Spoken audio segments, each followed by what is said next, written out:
ایک جوان کہتے ہیں بڑا گنہگار تھا، ایران کا رہنے والا ہوتا ہے جوان دوستیوں کے چکر میں، تو ایسا ہی جوان تھا، دوستوں میں پرائیویسیز میں اور ان چیزوں میں پڑا۔ جب والدین نے زیادہ پوچھنا شروع کیا تو اس کو پتا تھا اب گھر میں تو یہ میں کام نہیں کر سکتا، نشے کا عادی ہو چکا تھا، تو اس نے ماں باپ کو چھوڑا۔ کہتا میں اتنا بد اخلاق تھا، جب غصہ آتا تھا تو کبھی کبھی ماں کو بھی مارتا تھا، باپ کو بھی۔ جب نفس کی حکمرانی ہو جائے نا بندے پر تو ظالم بھی بن جاتا ہے۔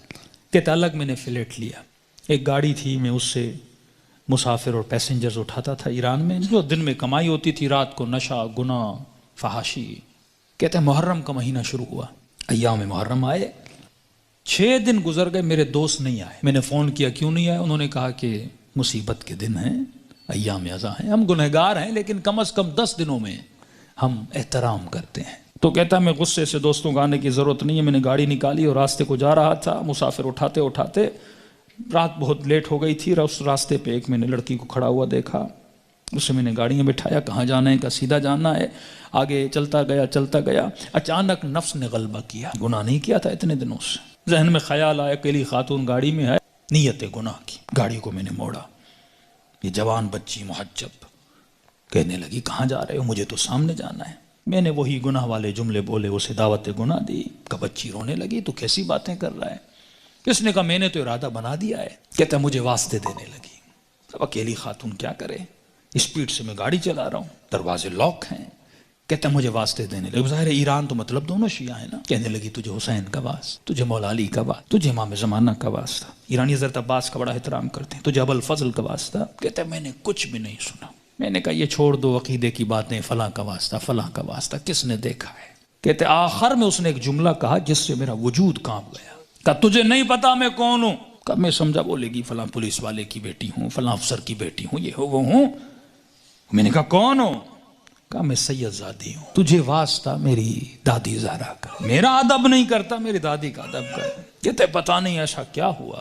میں نے گاڑی روک لی، میں نے کہا کہاں جانا ہے؟ کہا مجلس پہ جا رہی تھی، امام بارگاہ پہ اتار دو۔ کہتا میں نے جا کے اتارا، پورے راستے میں خاموش رہا، سمجھ نہیں آ رہی تھی، ایک خوف سا میرے وجود پہ طاری ہو چکا تھا۔ کہتا یہ خاتون گاڑی سے اتری اور جب جانے لگی تو مجھے کہنے لگی کہ اے جوان، میں مجلس میں جا رہی ہوں، تیرے لیے دعا کروں گی، تو گناہ کرنے پہ آتا، تجھے کون روکتا، میں اپنی دادی زہرا سے تیری سفارش کروں گی۔ میں نے سارے واسطے دیے، تو رکا نہیں، لیکن جب تم نے میری دادی کا نام سنا تو رک گیا۔ اہل بیت فرماتے ہیں ہم بڑا احترام کرتے ہیں اس بندے کا جو ہماری دادی کا احترام کرے۔ یہ جوان کہتا ہے میرے وجود میں گویا ایک انقلاب سے، ایک عجیب سی سچویشن تھی، بس دل کر رہا تھا میں روؤں۔ کہتا جہاں میں نے اس کو اتارا تھا وہ میرا محلہ تھا، میرے ماں باپ کا گھر تھا، کئی عرصے سے میں آیا نہیں ان کو دیکھنے کے لیے۔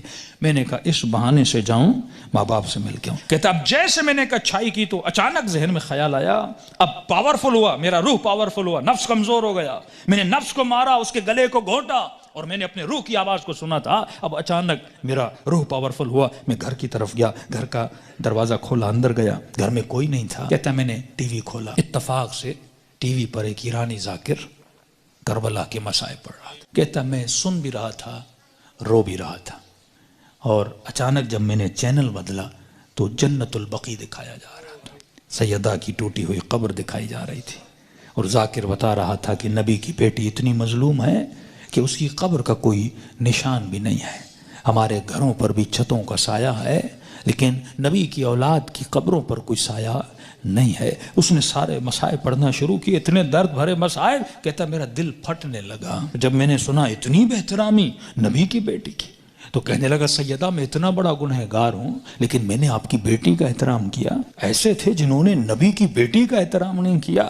کہتا اب جب رونے لگا تو مجھے اپنے گناہ، اپنی خطائیں، اپنی بدکاریاں سب یاد آنے لگی، جتنی میری اندر کی کثافتیں تھیں گویا کسی نے سامنے لا کر کھڑی کر دی تھی۔ اب میں رو بھی رہا تھا، اللہ سے معافیا بھی مانگ رہا تھا، اتنے میں میری ماں گھر آئی، جس ماں کو مارتا تھا۔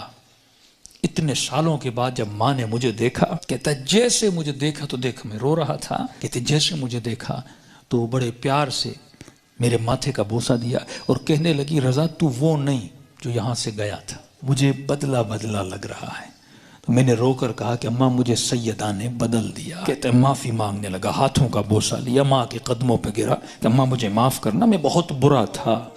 جب میں زیادہ رونے لگا تو ماں نے کہا بیٹا یہاں نہیں رو، امام بارگاہ میں مجلس ہو رہی ہے، معصوم کا فرمان ہے کوئی بھی دنیا کی مصیبت آئے نا ایسے نہ رویا کرو، بیوی چھوڑ کے جاتی ہے، بچے بدتمیزی کرتے ہیں، رزق میں پریشانیاں آتی ہیں، بندے کا دل کرتا ہے روؤں، کہتے ایسے اپنے آنسوؤں کو ضائع نہ کیا کرو، ذکر حسین کو یاد کیا کرو، مصیبت اہل بیت کو یاد کیا کرو، ان آنسوؤں کی قیمت بڑی ہے، ان کو ایسے ضائع نہ کیا کرو، غم حسین میں، مناجات خدا میں، توبہ میں بہایا کرو۔ تو ماں نے کہا حسین کی مجلس میں جاؤ، کہتا ہے اتنے سالوں کے بعد جب محلے میں گیا تو محلے داروں نے دیکھا ارے وہ جوان جو اتنا گمراہ تھا آج ذکر حسین میں رو رہا ہے، اس کی زندگی میں انقلاب بپا ہو گیا۔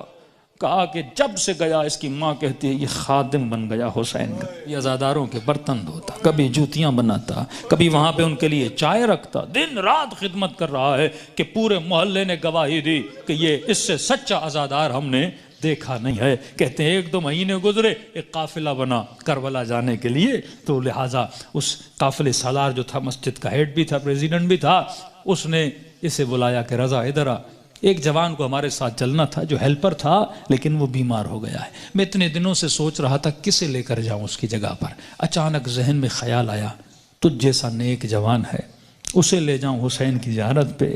کہتا جیسے میں نے سنا میں رونے لگا، میں نے کہا مولا حسین کچھ دن نہیں ہوئے آپ کے قافلے میں آیا ہوں، اتنی جلدی آپ نے مجھے اپنی زیارت پہ بلا لیا۔ کہا مولا حسین کی زیارت کی، توبہ کی، واپس آیا، پھر ایک قافلہ حج کے لیے نکلا۔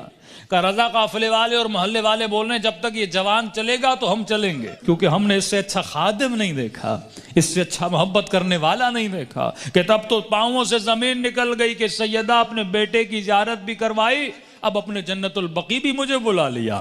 کہ اتنا بڑا شرف مجھے ملا، گویا زندگی بہار بن چکی تھی جب سب کچھ کر کے واپس آیا۔ اس کے محلے کا ایک نیک متقی پرہیزگار تاجر تھا، بزنس مین تھا، وہ اس کے باپ سے ملا، کہنے لگا کہ میں اتنے دنوں سے دیکھ رہا ہوں ایک جوان میں اتنا انقلاب آ جائے، مجھے سمجھ نہیں آ رہا، مطلب یہ ارادے کا اتنا مضبوط ہے، یہ اور بن چکا ہے، میں چاہتا ہوں کہ اپنی بیٹی کا رشتہ اس سے کرواؤں۔ اس نے کہا کہ میں اپنے بیٹے کی گارنٹی نہیں دیتا، تجھے پتا ہے 4 مہینے پہلے کیا تھا اب کیا ہے، بات کرنی اس سے جا کر خود کر۔ اس کے پاس ہے، کہنے لگا رضا اپنی بیٹی دینا چاہتا ہوں لیکن ایک وعدہ دو۔ کہ کون سا وعدہ؟ کہ وعدہ یہ دو کہ پھر حسین کو چھوڑو گے نہیں، یہ دروازہ چھوڑ کے جاؤ گے نہیں۔